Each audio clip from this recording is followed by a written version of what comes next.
Hello, boys and girls. Today on Audio History, we're going to talk about the IMF Reference Standard Professional Monitor. It's a transmission line speaker from the 1970s, and to be frank, it blew our minds back then if you got a chance to hear it. We hope you enjoy this.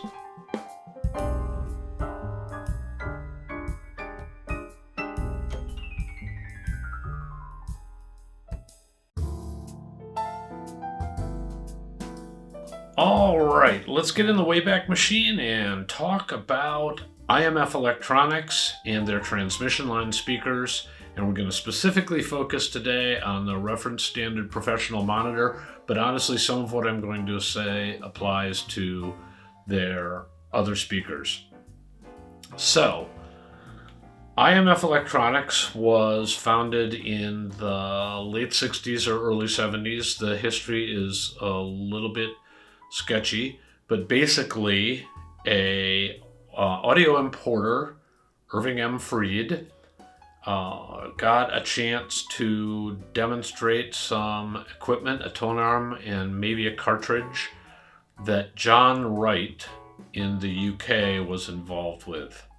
And Wright, being an engineer, I don't think really so much an entrepreneur, but definitely an engineer and an innovative kind of person, brought along a pair of speakers for Freed to use in demonstrating the other equipment at an audio show. I think it was the New York Audio Show. Anyway, Wright, being an engineer and perfectionist,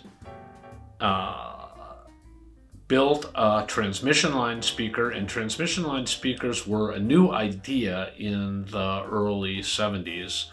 This might have happened, like I said, in the late 60s. But anyway, they were a completely new idea. There had been a little bit of writing about them in the 1930s, but really the seminal paper that proposed the idea was written in 1965. So we're only a few years after that. Anyway, he brings this transmission line speaker to help Freed demonstrate the cartridge or tone arm or whatever. And Freed ends up taking a number of orders for the speaker at the New York Audio Show. Okay, cool. Freed also tells people that it's called the IMF. And, of course, IMF stands for Irving M. Freed. So they decide, Freed and John Wright and another gentleman by the name of John Hayes decide to form a company in the UK called IMF Electronics, and they're going to build these speakers. Okay, fast forward a little bit, and they're building the speakers, and Freed is distributing them in the United States. Freed was not involved at all with the design, but he's distributing the speakers in the United States. And that's where I have a personal story that kind of is part of this equation and part of what I'd like to tell you about. So it's now 1973, and the products have been on the market for, I don't know, a couple of years, I think. And Chris Martins, an editor at the Absolute Sound, and I were friends back then, and we were walking around Boston, and we wandered into a record shop and decided to shop for some records. Why not? And in the back of this record store, there were a couple of guys with some audio equipment set up. So we wandered over there and thought, well, let's take a look at this. We've never seen this stuff before. What is this? And so we said to one of the guys, his name was Joe Corello, what is this? And he says, this is an IMF Studio 2. The Studio was the smaller brother of the Reference Standard Professional Monitor that we're going to mostly talk about today. And so we said, okay, cool. Can you play something for us? And he said, sure. So we're in the middle of the record store, but honestly, it was a big record store and there weren't a lot of people there because it was, early evening. Anyway, he puts on one cut and our jaws hit the floor. We had never heard bass like this. It was powerful. It was deep. It was detailed. It sounded real. And we both looked at each other and went, whoa. And this was another one of those audio experiences that was very common for people getting into the hobby in the 1970s. That was, your head exploded because you heard something that was so different from everything else that was out there that you were used to listening to or that you had any kind of reference to. Now, part of Joe's secret, I learned, because we were, of course, paying attention, was Joe played this record. This is Lincoln Mayorga and Distinguished Colleagues, cut by Doug Sachs, direct to disc. That means while the musicians were playing, they cut the lacquer that was going to be used to create the stamper to make the record. No tape machine, no mixing console. Well, there might have been some kind of mixing console because they had to get the signal from the musicians, but as straight as you can get from the musicians into the vinyl that you ultimately played. I don't want to say Joe was cheating, but he used a really good demo cut and a really good record, and that was part of what blew our minds. But we came back and listened some more, and the IMF speakers were truly exceptional. So you might wonder, well, A, what made them exceptional? And B, why aren't there millions of transmission line speakers right now?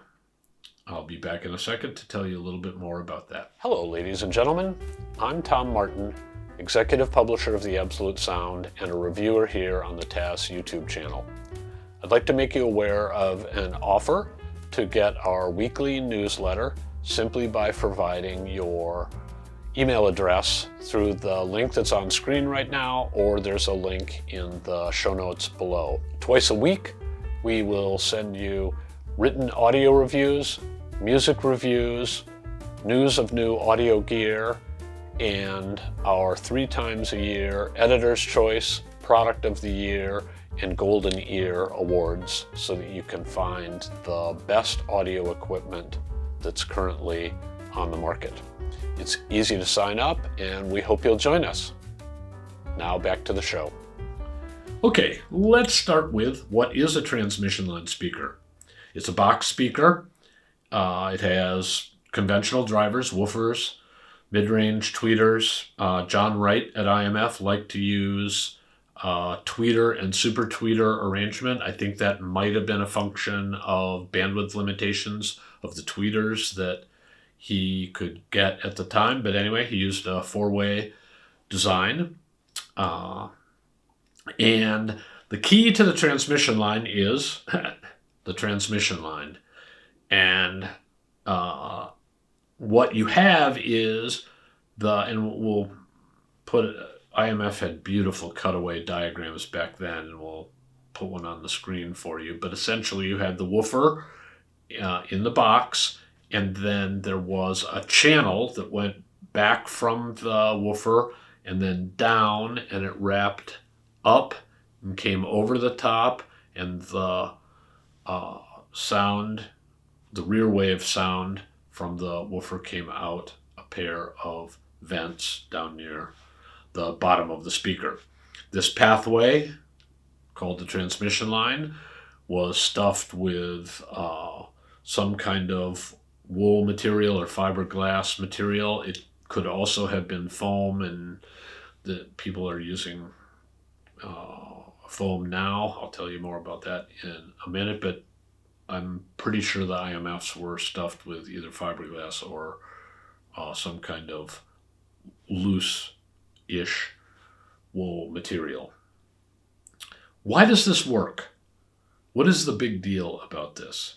Okay, so what's good about it is you have a speaker that operates to a degree like a ported speaker, it takes the back wave from the woofer and does something with it, so you aren't dealing nearly as much as you would be, especially in a sealed speaker. You aren't dealing nearly as much with the rear wave output of the woofer and the problems of box resonances and filtered transmission of the rear wave. You're kind of absorbing the rear wave in this channel. It's not perfect, but that is helpful. But the big thing is the transmission line is tuned, and it's tuned in such a way to reinforce the relatively low frequencies of the woofer so that you get increased output as the speaker somewhat naturally wants to roll off, or you are heading towards the limitations of the woofer itself. It might sound like a ported speaker, but the difference is that the output of the transmission line, which augments the main driver, does so over a very wide range of frequencies compared to what you get with a port. If you look at the measured output of a port, it's often a relatively narrow band around the tuned frequency. So let's say you had a woofer that went down to 50 hertz and then rolled off. You might put the port resonance at 40 hertz and you'd fill in a fairly critical area, but the port is a somewhat narrow band device. In the case of IMFs, the transmission line had output that was in the range of 20 hertz to 120 hertz. So you've got output over a much wider range than you would with a ported speaker, and that is significant, apparently, based on what I listened to back in the day, for being able to achieve a natural, detailed, lack of one-note support kind of bass system. Okay, so you get augmented output in phase with the main driver. It has to be in phase or you wouldn't have additive output.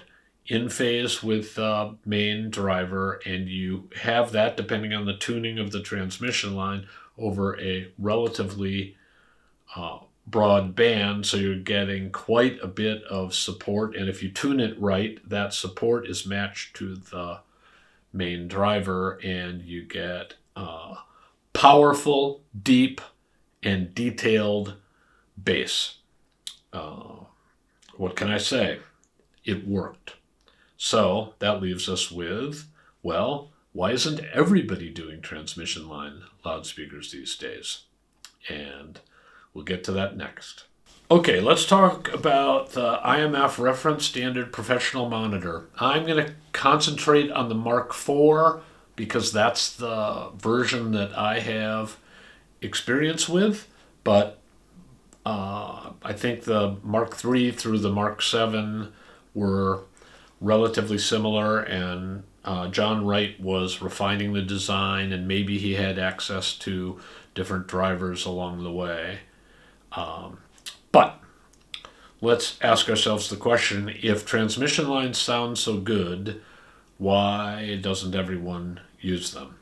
Well, as with a lot of things in life, part of the answer to that is very simple. They are really hard to make, in the sense of there's a lot of woodworking and a lot of assembly, and that wool or fiberglass that I talked about has to be stuffed in very precisely and very carefully because it controls, to some degree, the velocity of the air in the transmission line, and that has an effect on the output. And you can imagine that if you have to stuff it very precisely, you need highly skilled workers, but on top of that, you start shipping these speakers around the world. The wool may move around.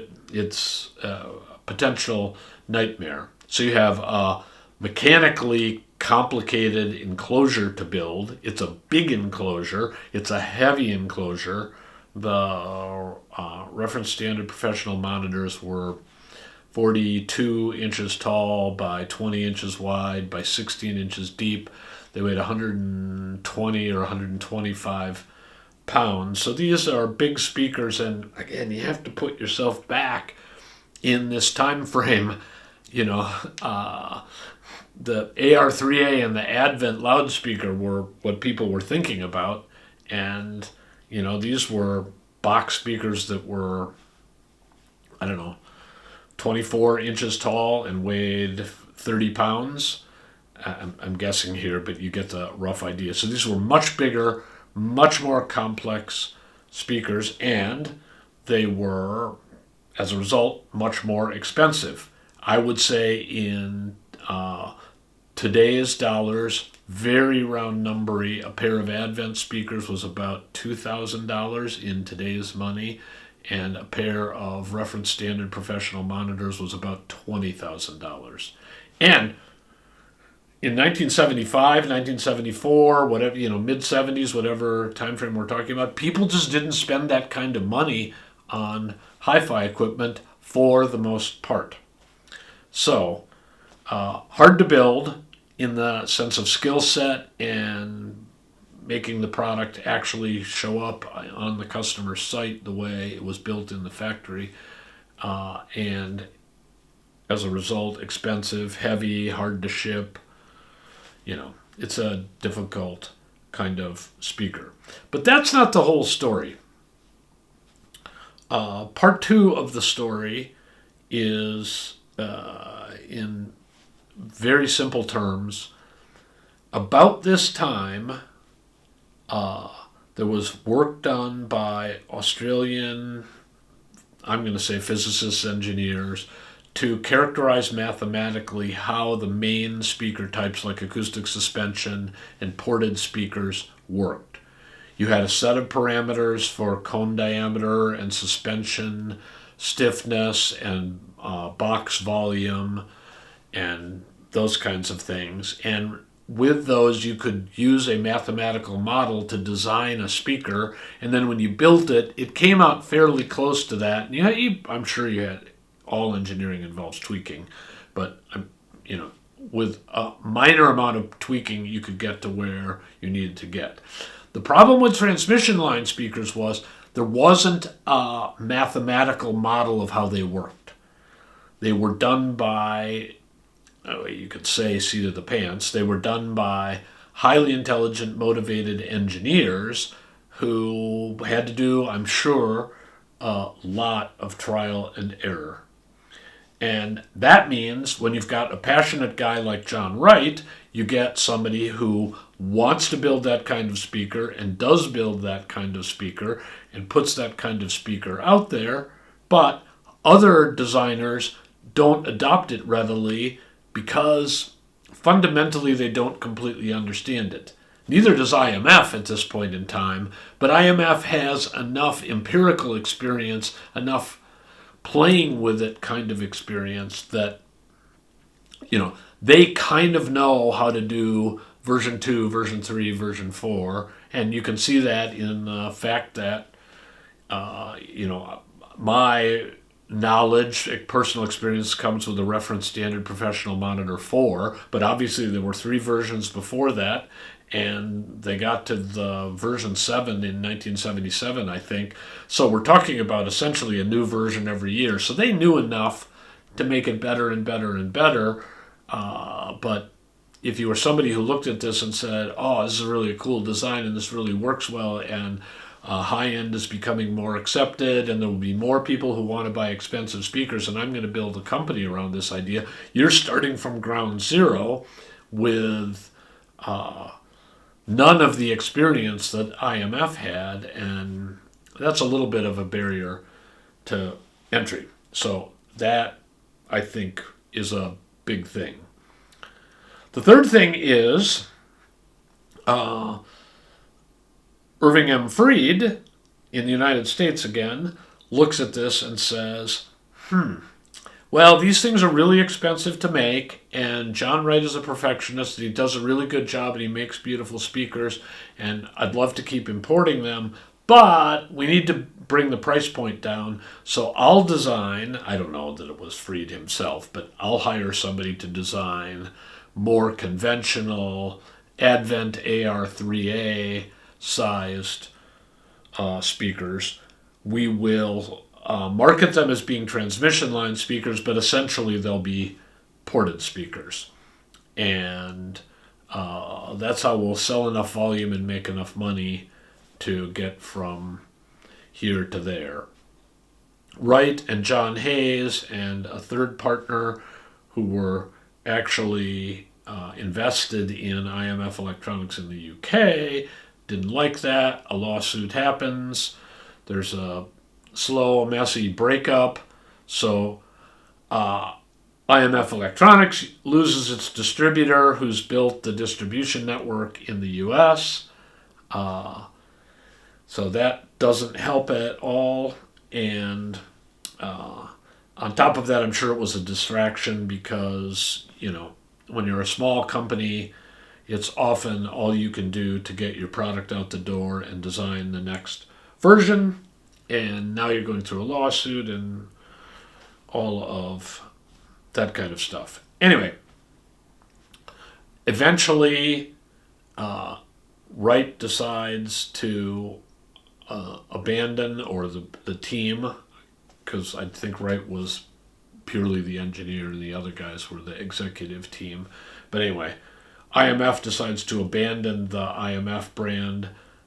They become TDL, and TDL forms a partnership with ELAC for drivers, and they go off and market the products as TDL.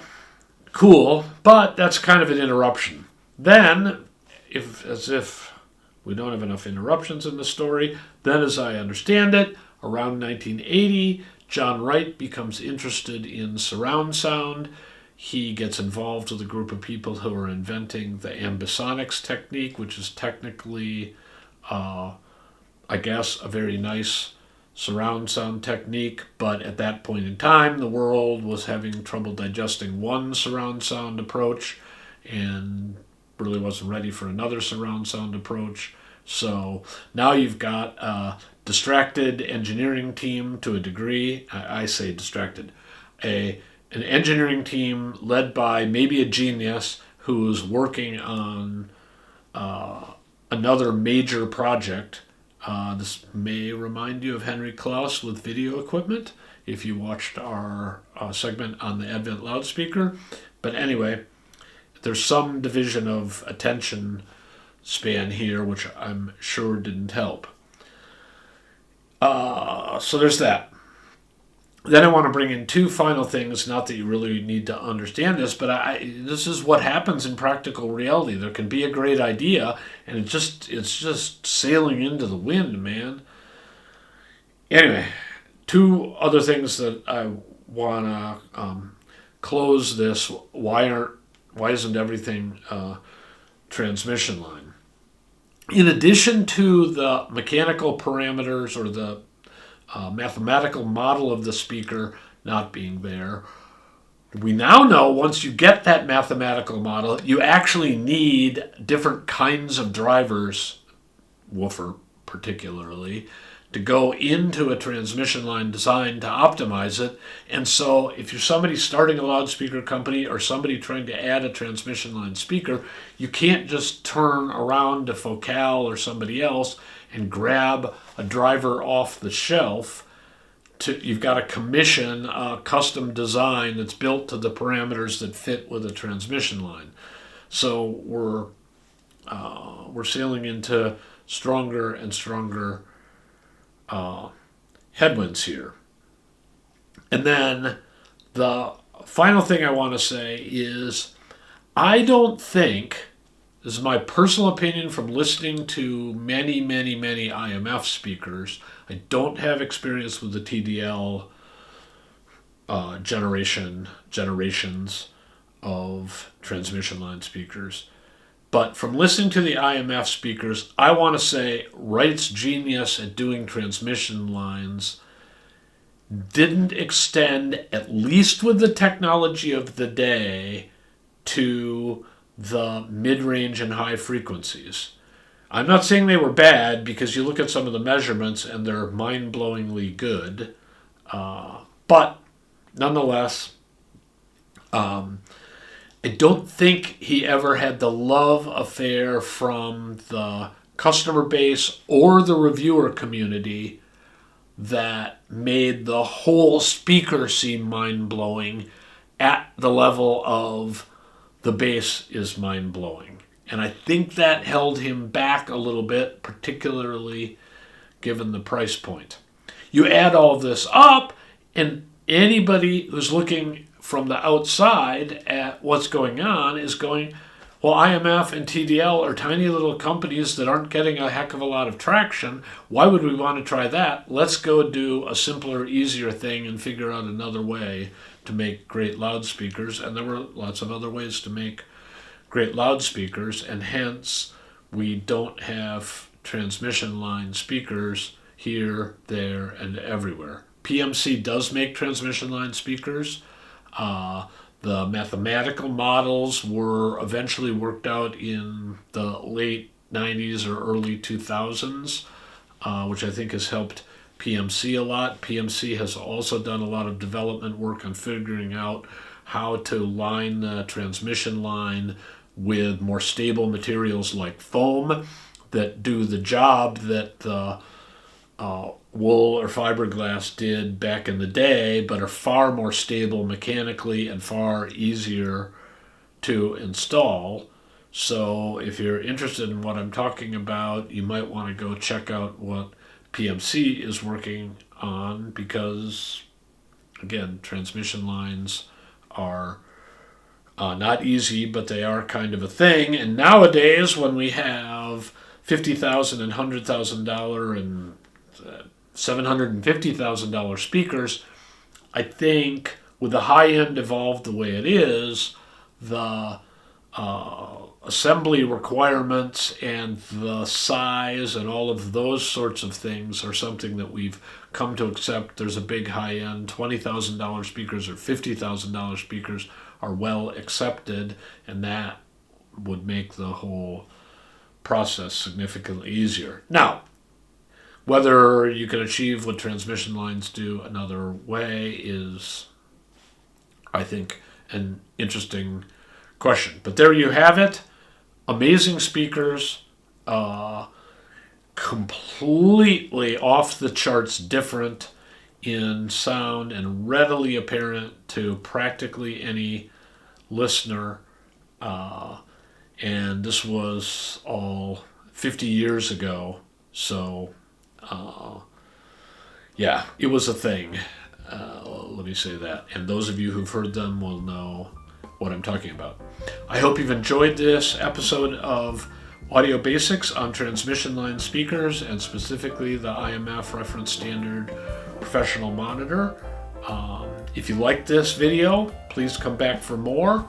Please subscribe. Again, visit us on the web at theabsolutesound.com. Thank you.